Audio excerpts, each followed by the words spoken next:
Well, hello again, it's Alister McGrath, and welcome to this fourth day of this set of lectures on Christian apologetics, which I'm giving for Regent College, Vancouver. And it's a great pleasure to be able to give you these lectures, although again I must apologise, A, that I can't be with you in person, B, that I haven't been able to record these lectures in a nice lecture theatre as I'd hoped, all to do with COVID. So one of the key functions of apologetics is to help people grasp what the core themes of the gospel are all about, and how these might connect up with both the heart and the mind.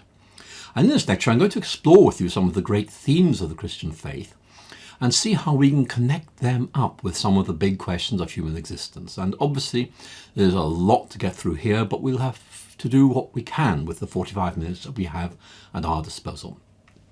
So here's the point I want to make. Apologetics speaks to and connects up with both the heart and the mind. I want you to appreciate that, because many apologists focus on the rational aspects of faith, and I have no problems with that. I want to emphasize that, so long, of course, as we don't neglect the heart. I'm sure many of you will know these two lines from the French philosopher Pascal. The heart has its reasons, which reason knows nothing of. We know the truth not only by the reason, but by the heart. Now, we need to take those lines to heart, if you don't mind me punning a bit like that. So in this lecture, I'm going to talk about the heart as a potential gateway to faith. We talked about reason, we talked about imagination. Now I want to talk about the heart. I think that we can see here that apologetics acts at multiple levels. In other words, sometimes it appeals to the reason, sometimes to the imagination, sometimes to the heart. So let's think about how Christianity might fulfill our deepest longings and hopes, appealing to the heart. Now let me open with a very powerful statement from John's Gospel, which I think is really helpful apologetically. Christ explains, "I have come that you may have life in all its fullness." And that's a rich and a powerful statement. And I'm sure you know this, but the Greek language has two words which basically mean life. One of them is the Greek word bios, from which we would get words like biography, writing somebody's life, or biology, studying living things. But too often, that Greek word bios just means biological existence. It means getting by from one day to another, existing, but not actually going anywhere. But you see, there's another Greek word for life, and it's zoe. And that's all about a life that's worth living. It's about being able to cope with adversity. It's about knowing that you're loved. It's about sensing that you are doing what you're called to do. And really, that's the life in all its fullness that Christ is speaking about in that wonderful quotation. It doesn't mean an indefinitely extended life. It means life of a new quality, which is not ended by death, but continues and is fulfilled by Christ in the New Jerusalem. So what we're trying to do in apologetics is show how bios can become zoe, how biological existence becomes a meaningful life.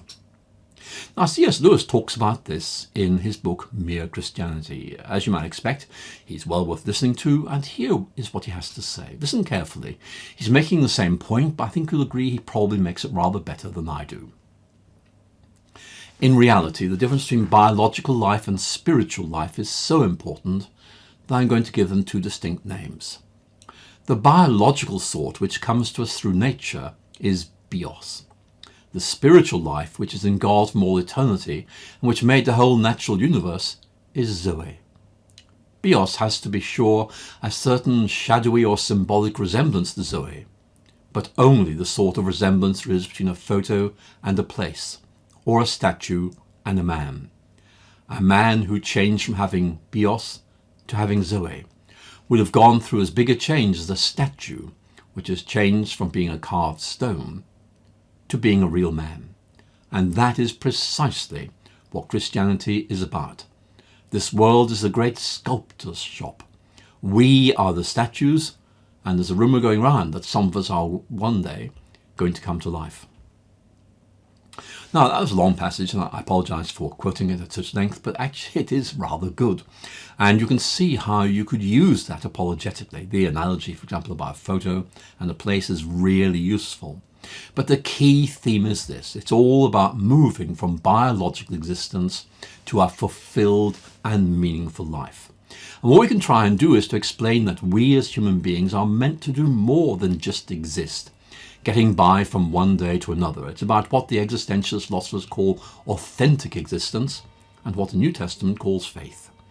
But let me focus on that theme of fulfillment, because one of the great themes of the New Testament is that Christ fulfills the promises of the Old Testament prophets. Now, that's a really important theme for apologetics for a Jewish audience. But we also find early Christian writers picking up on Paul's sermon at Athens, found in Acts 17.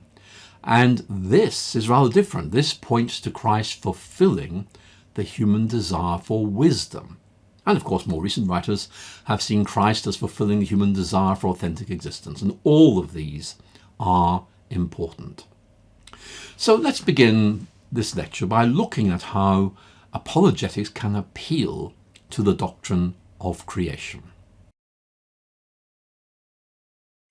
Now, I've talked quite a lot about Marilynne Robinson in this series of lectures, and let me come back to her now. In an interview with Andrew Brown in the British newspaper The Guardian, Marilynne Robinson spoke of the theological and apologetic importance of a sense of beauty. Listen to this.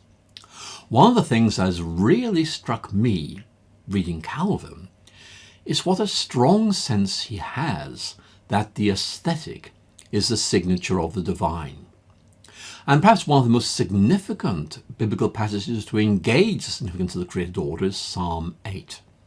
As many of you will know, Robinson actually wrote an essay, which perhaps unsurprisingly is called Psalm 8, in her collection The Death of Adam. And as you might expect, this essay is a meditation on Psalm 8 and a few other biblical texts, and it offers some penetrating reflections on how we read the Bible and make connections with life and thought. Above all, the heart's desire.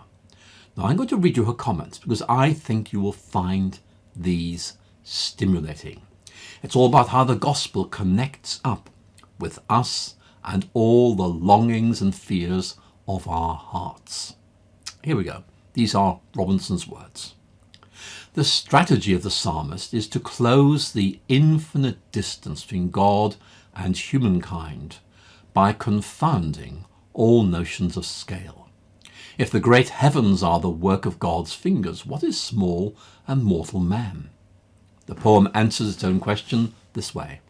Man is crowned with honour and glory.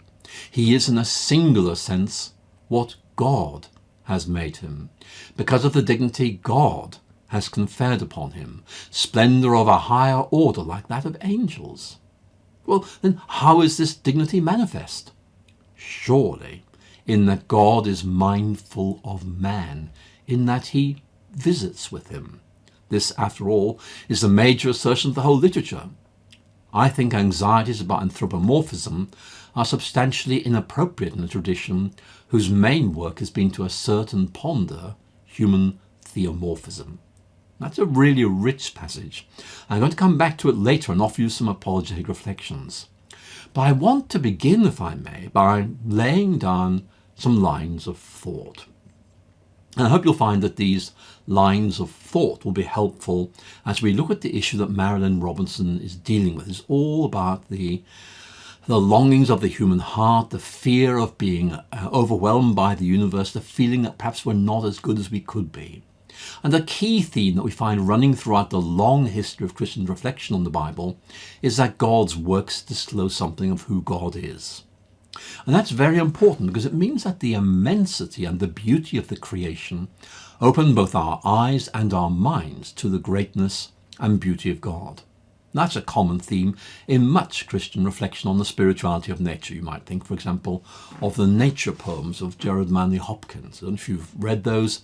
They might be a very interesting place for you to visit and explore and see if you find anything there that might help you in your ministry.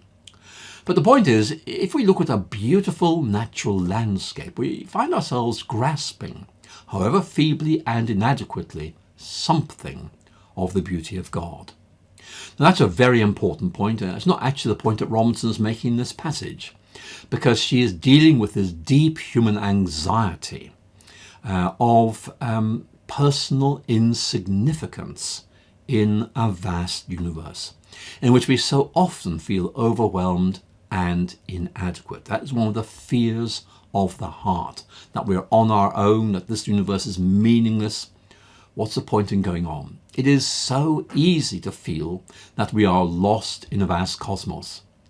And I think I see something of this sense of anxiety and fear in Ursula Goodenough's book, The Sacred Depths of Nature. Goodenough is a cell biologist, and she's clearly a reflective person. Listen to this short passage, which is shot through with existential angst about the vastness, the meaninglessness, and the ultimate death of our universe. And her feeling that looking at the stars in the night sky simply compounded this sense of hopelessness and lostness that she experienced. So listen to what she says. And there'll be other people who you'll be speaking to who will have very similar thoughts. The question is, where do you take this conversation? Here's what she says. The night sky was ruined. I would never be able to look at it again. A bleak emptiness overtook me whenever I thought about what was really going on out in the cosmos or deep in the atom. So I did my best not to think about such things. And that's where a lot of people are. They do feel insignificant, existentially alienated from the world, and they're unable to cope with the existential threat posed by the vastness of an impersonal universe. Now listen, they may not be able to use this language to express their feelings, but basically that's what they're getting at. They're expressing unease, despair, and helplessness. And we need to be able to speak to those, because there's much we have to say. Let's look at what Robinson says as we begin to think how we might respond to this. Let me just try and comment on the text I put on the screen earlier. I'll put that back on the screen and I will comment on it. The first point to note is that the act of creation allows us to see the massive disparity between ourselves and the cosmos in a new way, because we're both creations of the same God. Now that's important. And the second point that Robinson makes is that the incarnation and the idea of bearing God's image identifies humanity as special, as significant within this created order. We may feel insignificant, but actually it's not like that. We bear God's image, and we must see this both as a privilege and as a responsibility. Let's move on. In these lectures, I'm mainly looking at modern writers like C.S. Lewis, Marilyn Robinson, Francis Schaeffer, and so on. But actually, there are some classical writers you might enjoy getting to know, because they can be very useful to you. And one of these is Augustine of Hippo, a Christian writer based in the North African city of Hippo Regius, who did most of his excellent writing in the 5th century. Let's look at him. Augustine is important to apologetics for many reasons. He illustrates how many people hold back from the Christian faith because they misunderstand it. And he speaks about longing for God as part of the alienated human condition. We may not recognize it for what it is, but that's what this feeling we experience is really all about. Now, I think these are both very interesting ideas. So let me tell you more about Augustine and then explore these two issues with you. Many people have misconceptions of Christianity which get in the way of coming to faith. And Augustine was one of them. He was a talented young orator from North Africa who fell in with a kind of cult known as the Manichaeans, and they were severely critical of Christianity. And Augustine's knowledge of Christianity actually initially came mainly from its critics and was not particularly accurate. And Augustine simply rejected Christianity as unworthy of consideration by someone as cultured and intelligent as himself. Now, Augustine was actually quite ambitious. He decided to try and make his mark in the imperial capital of Rome. So he left North Africa and travelled to Rome. And soon after his arrival at Rome, he was offered the job of public orator in the major northern Italian city of Milan. Now, Augustine had a certain basic emotional intelligence and realized that his political advancement would depend on his rhetorical skills. He had to develop his speaking and writing style. So he wondered who could help him develop as a public speaker. Now, after his arrival at Milan, Augustine was told that the local Christian bishop, Ambrose, has a reputation as being a rather splendid orator. So he decided to find out whether that reputation was merited. And so each Sunday, he slipped into the city's great cathedral and listened to the bishop preach. Now, initially, he took a purely professional interest in these sermons as pieces of splendid oratory.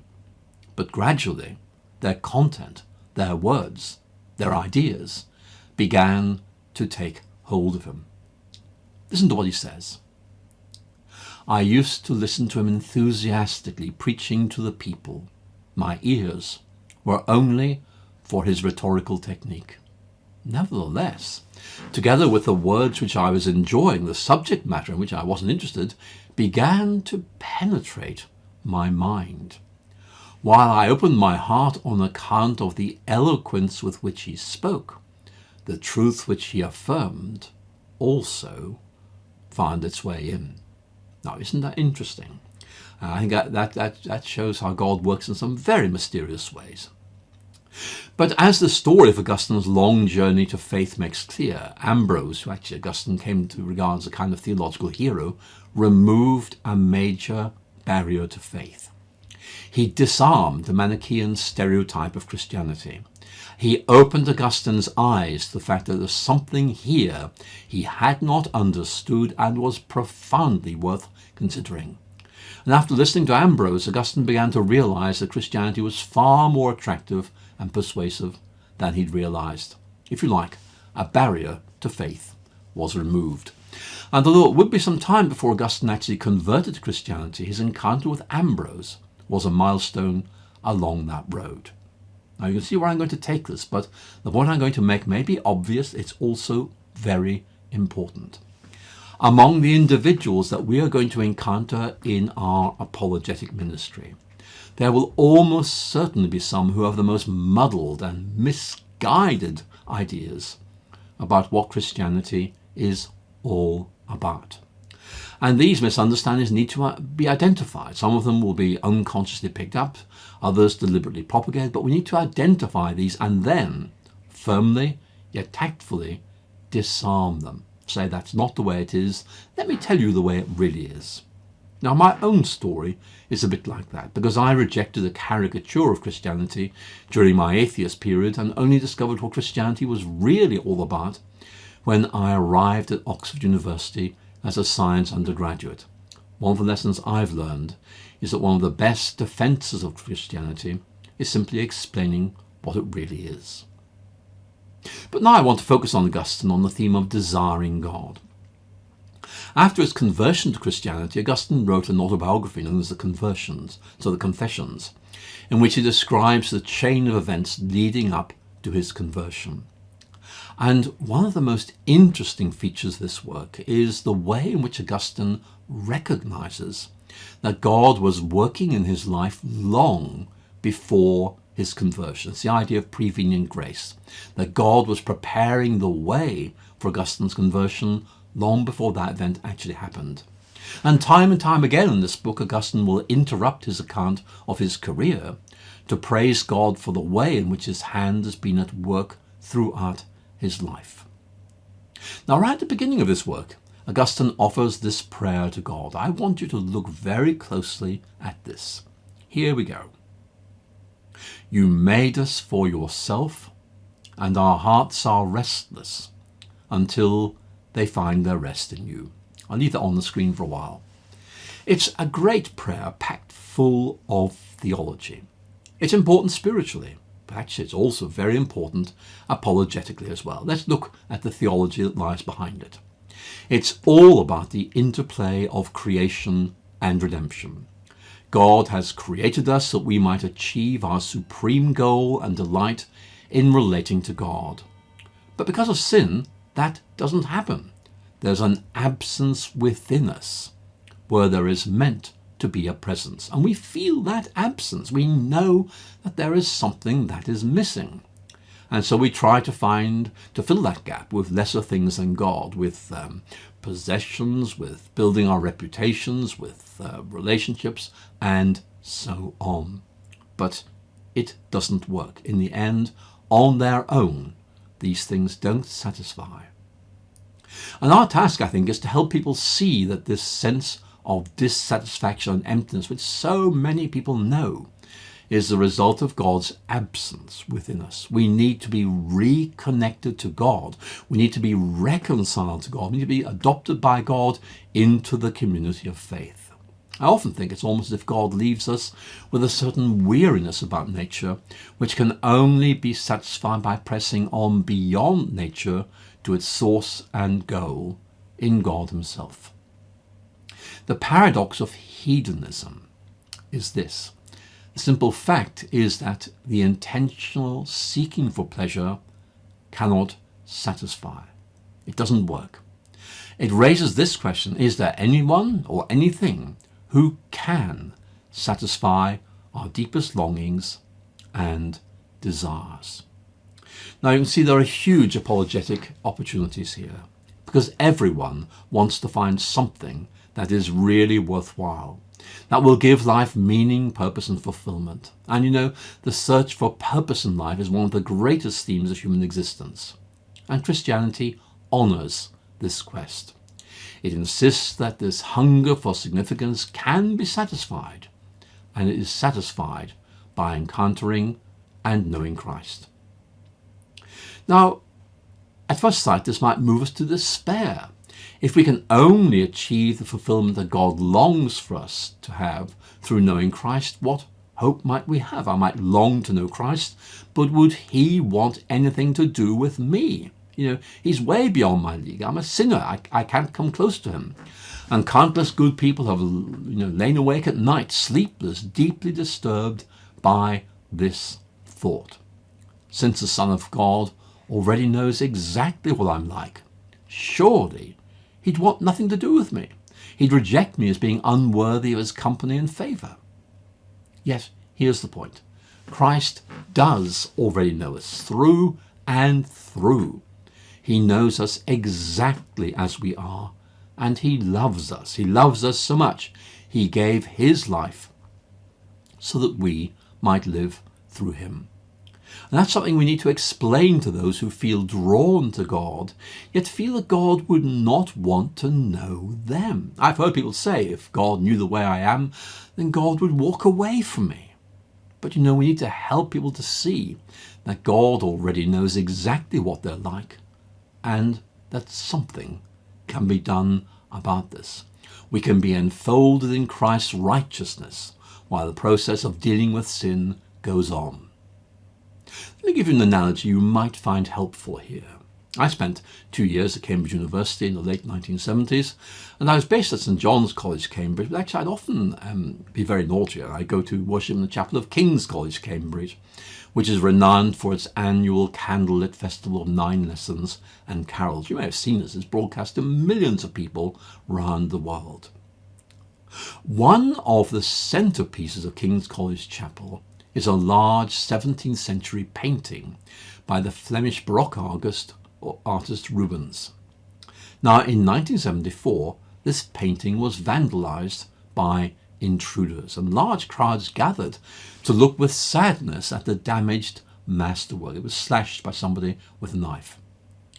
Yet one visitor recalls seeing a notice appearing shortly afterwards in the chapel. And this is what that notice said. It is believed that this masterpiece can be restored. Isn't that a wonderful thought?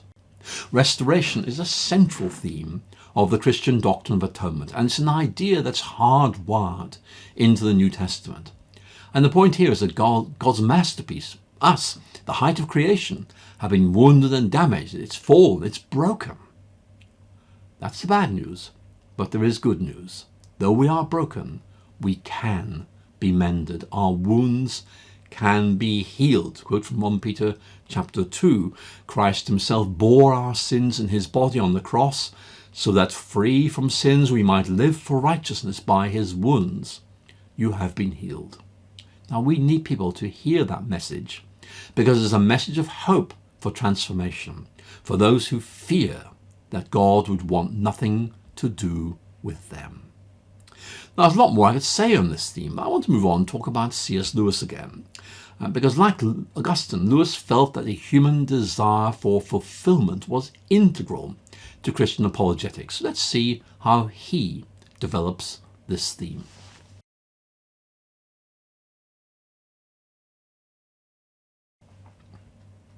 As we saw earlier, Lewis thinks it's very important that Christianity makes sense of things. It commends itself by its reasonableness. Believing in God, Lewis was absolutely clear, makes a lot more sense than not believing him.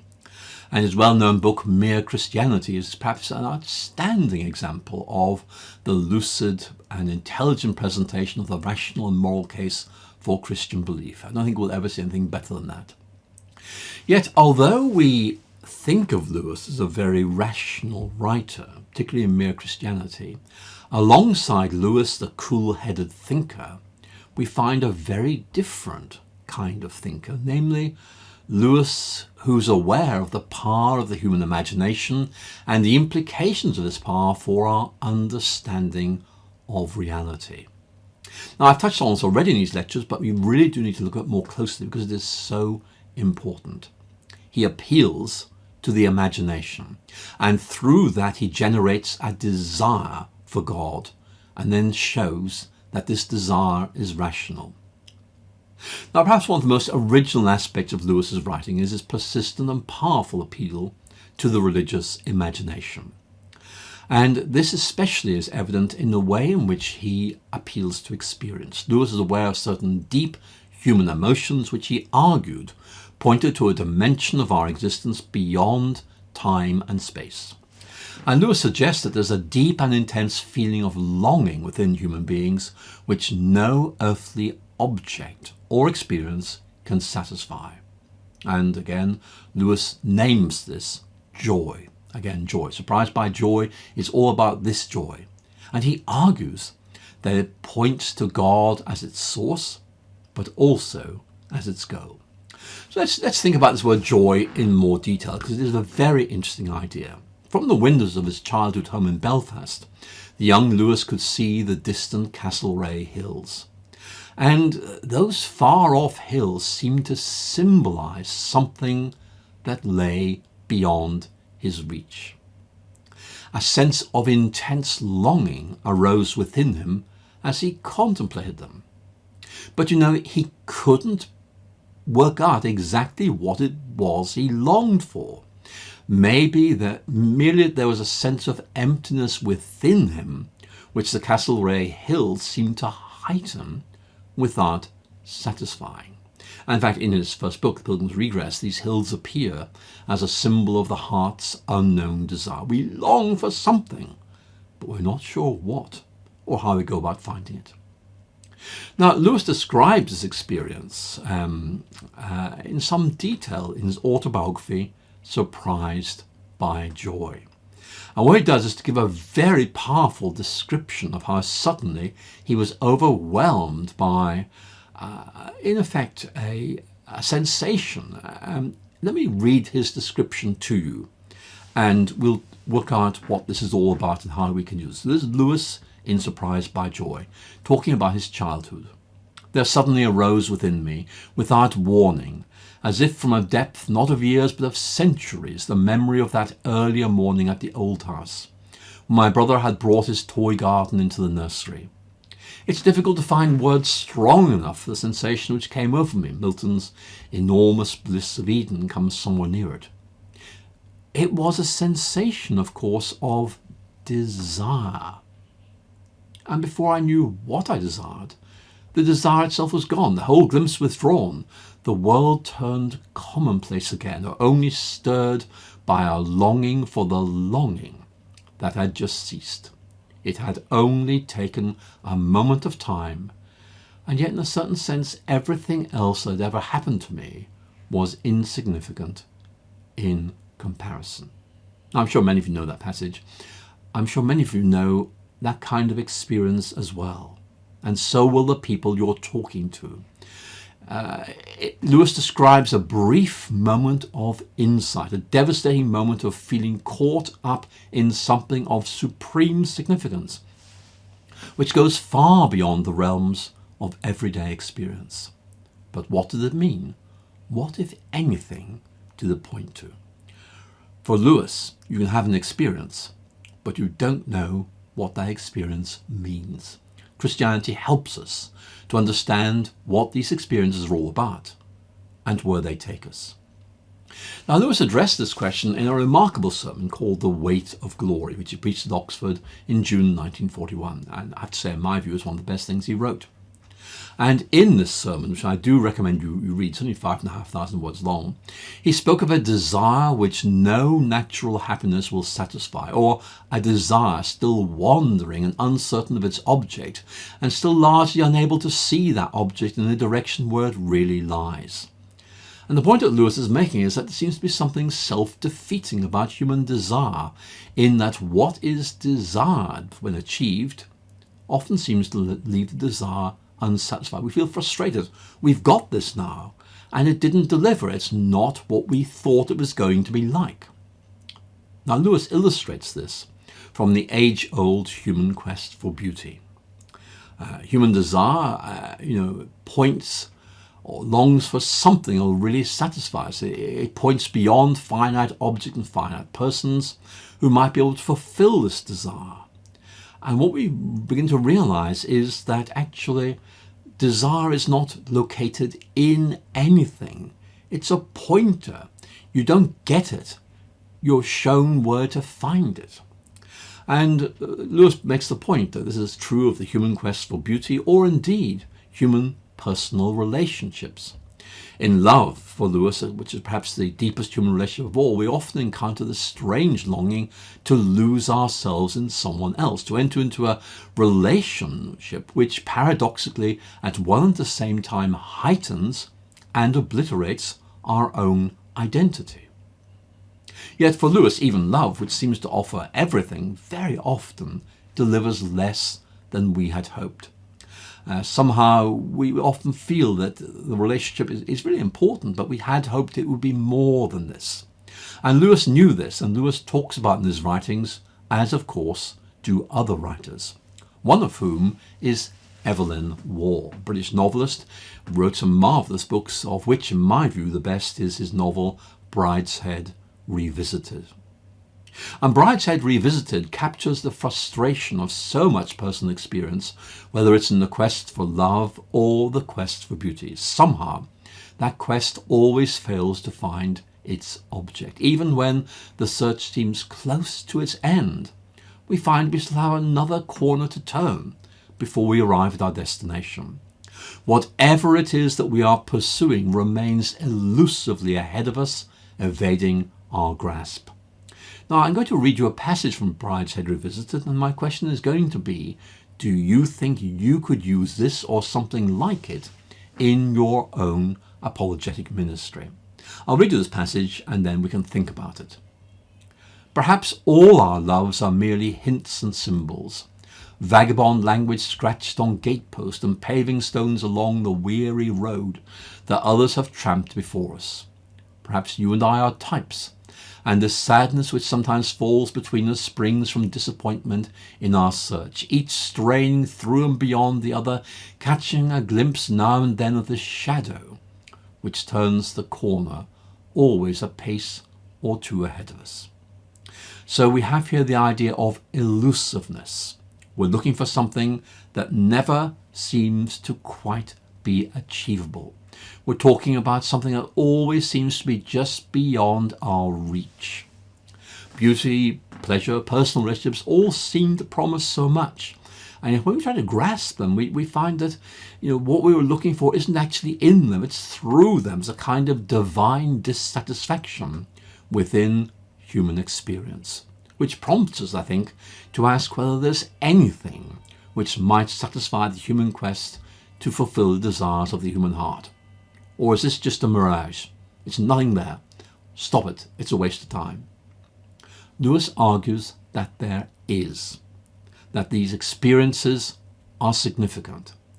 Hunger, he suggests, is an excellent example of a human sensation which corresponds to a real physical need. The need points to the existence of food by which it may be met.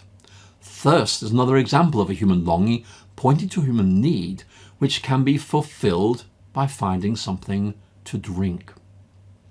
So Lewis argues there's a pattern here.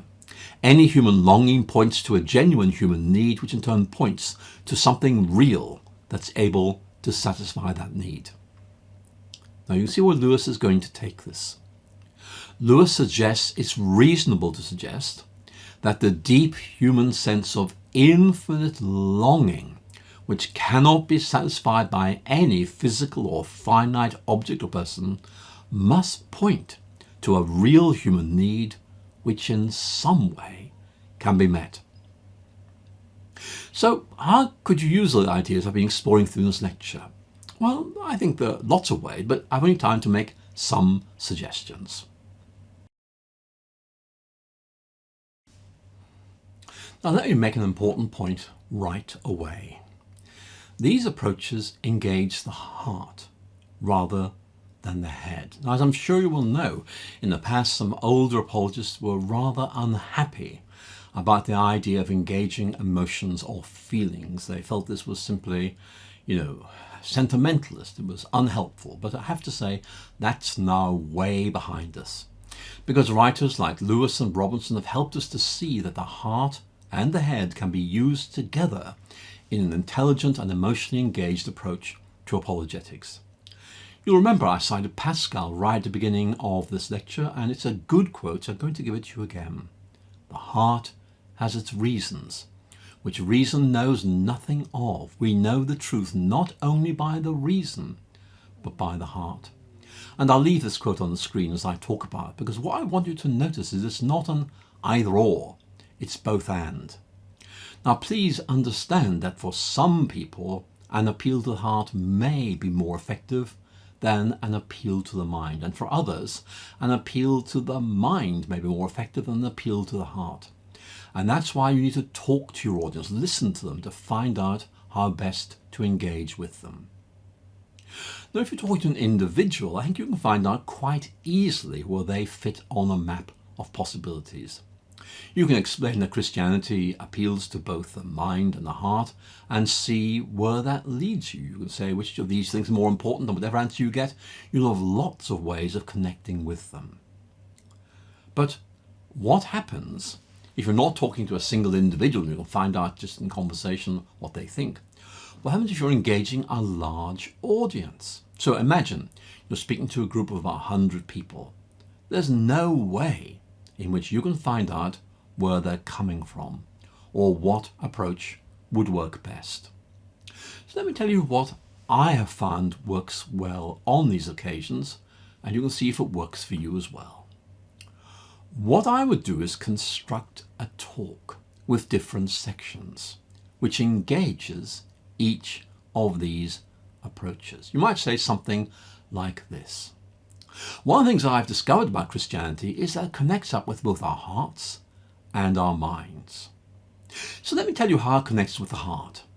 And here you begin to explain some of the points I made in this lecture, adding of course your own material to make it more personal and more interesting. So having dealt with how it connects with the heart, you then say, now let me tell you how Christianity also connects with the mind. It helps us to make sense of our world and of ourselves. So let me tell you about this. And so you move on to talk about the sense-making themes, which I've covered in earlier lectures. Now, to see what I'm doing, do you see the way this approach works? You, in effect, are laying out a broad vision of the way in which Christianity relates to the heart and mind, and letting people make their own connections. You're not telling them where they belong, you're opening this up and letting them find where they belong. Let's make a connection with an earlier lecture.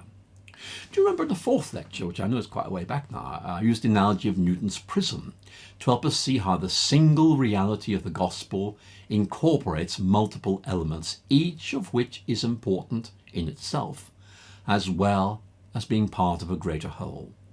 I mentioned several approaches to salvation in that lecture. For example, Christ died in order to show the love of God for the world, or through Christ's death we're made whole again, or, for example, by his death and resurrection, Christ has delivered us from the fear of death. Now, if you are speaking to a large audience, you can weave all of these in. Here's how you might do it. You'd explain that what you're going to do in this talk is explain what Christians mean when they talk about salvation. You'd say it's a very rich concept. Then we begin to tease out some of its elements. For a start, it's about Christ showing us the love of God. So you would talk about that and explain the difference it makes. Maybe that was what converted you. You talk about that and your own experience. Then you talk about being made whole. This is a very important theme in Christian faith. Let me tell you about that and the difference that this makes. And you'd work your way through all these themes. Now here's the point I'm going to make.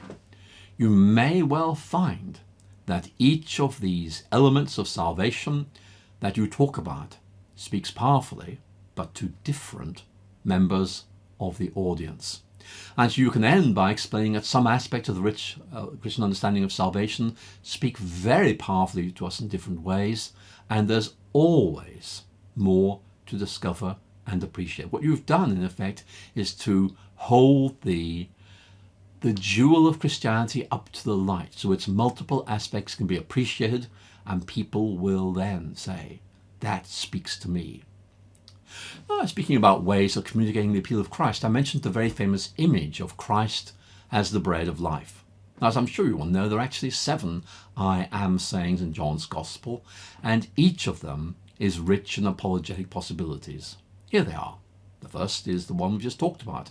I am the bread of life in John chapter 6. The second is, I am the light of the world in John 8. The third, I am the gate, John 10. Fourth, I am the good shepherd, again John 10. The fifth, I am the resurrection and the life, John 11. The sixth, I am the way, the truth and the life, John 14. And the seventh, I am the true vine, in John 15. Here's an exercise for you. I would like you to think about how you might use each of these apologetically. How do they link up with human feelings or longings or needs? So to guide you here, let me just reflect briefly on the theme of Christ as the Good Shepherd. How would you work that one? Thinking of the Lord as shepherd immediately speaks to us of guidance. The shepherd knows where food and water are to be found and guides sheep to them. It's about journeying with us, helping us to find safety, to find food, to find water. Psalm 23 is really powerful. I was brought up in the Irish countryside and often remember seeing flocks of sheep wandering aimlessly around the countryside, giving every impression of being lost. And left to themselves, sheep do have a rather irritating habit of getting lost and wandering off into dangerous countryside. It's the shepherd who keeps the sheep on safe ground and ensures they have food and drink. To liken God to a shepherd is to emphasize his constant presence with his people and his gentle guidance as he tries to protect us from the dangers which life offers and to bring us to a place of plenty and safety. I'm sure you know this quote, but it's very, very powerful. He will feed his flock like a shepherd. He will gather the lambs in his arms and carry them home in his bosom and gently lead the mother sheep. That's Isaiah 40.